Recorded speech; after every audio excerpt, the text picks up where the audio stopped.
positioned all over the country. How do you see yourself in that role, sort of creating, recreating, energizing the Congress and the alliance? Yeah. So, I mean, the first thing one has to realize when you're thinking about India is that until 2014, democracy in India was about a set of political parties fighting each other.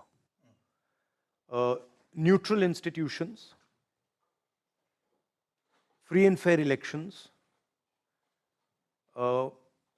access to media for everybody, access for finance to everybody.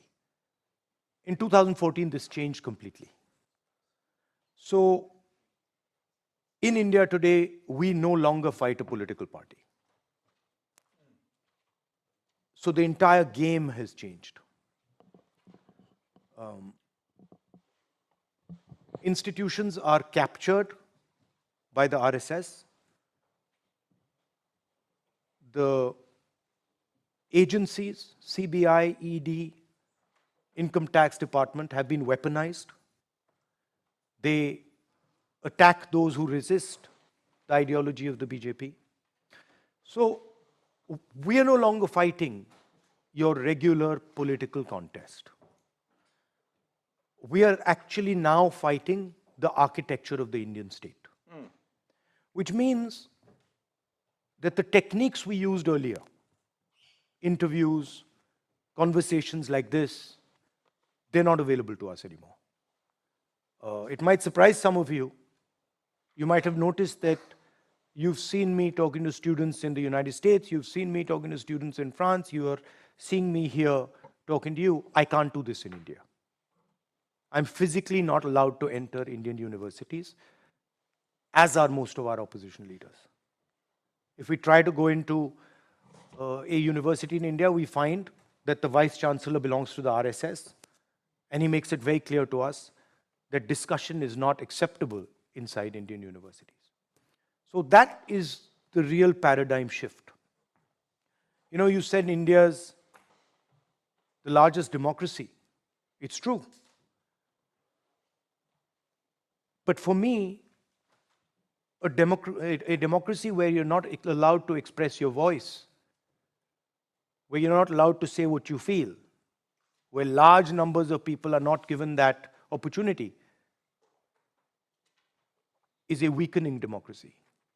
And that's what we have in India. Large parts of our population are not allowed to speak. They are threatened. Political leadership is crushed. I've got 24 cases on me. I've been interrogated for 55 hours. I've been given a jail sentence, 2-year jail sentence. The first time in India, somebody's been given a maximum sentence for criminal defamation, a jail sentence for criminal defamation. I'm the first person who's ever had that done to them, right? So this is what we're facing. A lot of what you hear about me, the idea that I'm reluctant, comes through the lens of the BJP. And that lens distorts reality and truth. What we found is that the old tools don't work. And a lot of people ask me, during my walk, before my walk, after my walk, why have you walked this 4,000 kilometers? The reason we walked the 4,000 kilometers is because we had no option. It was the only way left for us to get our message across to the people of India. What we didn't imagine was that it was an extremely powerful way to do it. And it taught us a tremendous amount about our country, about how to speak to our country, about how to listen to our country. But if you ask me in 2005, even 2012, that I would be walking across from Kanyakumari to Kashmir, 4,000 kilometers, I would say no way. But it became a political necessity for us. And we've realized that when democracy is under attack and voice is being attacked, then the only real way to combat that is through action, through walking, through physically going and meeting people. And that's really the only instrument that the opposition in India has left for it. Okay, so two follow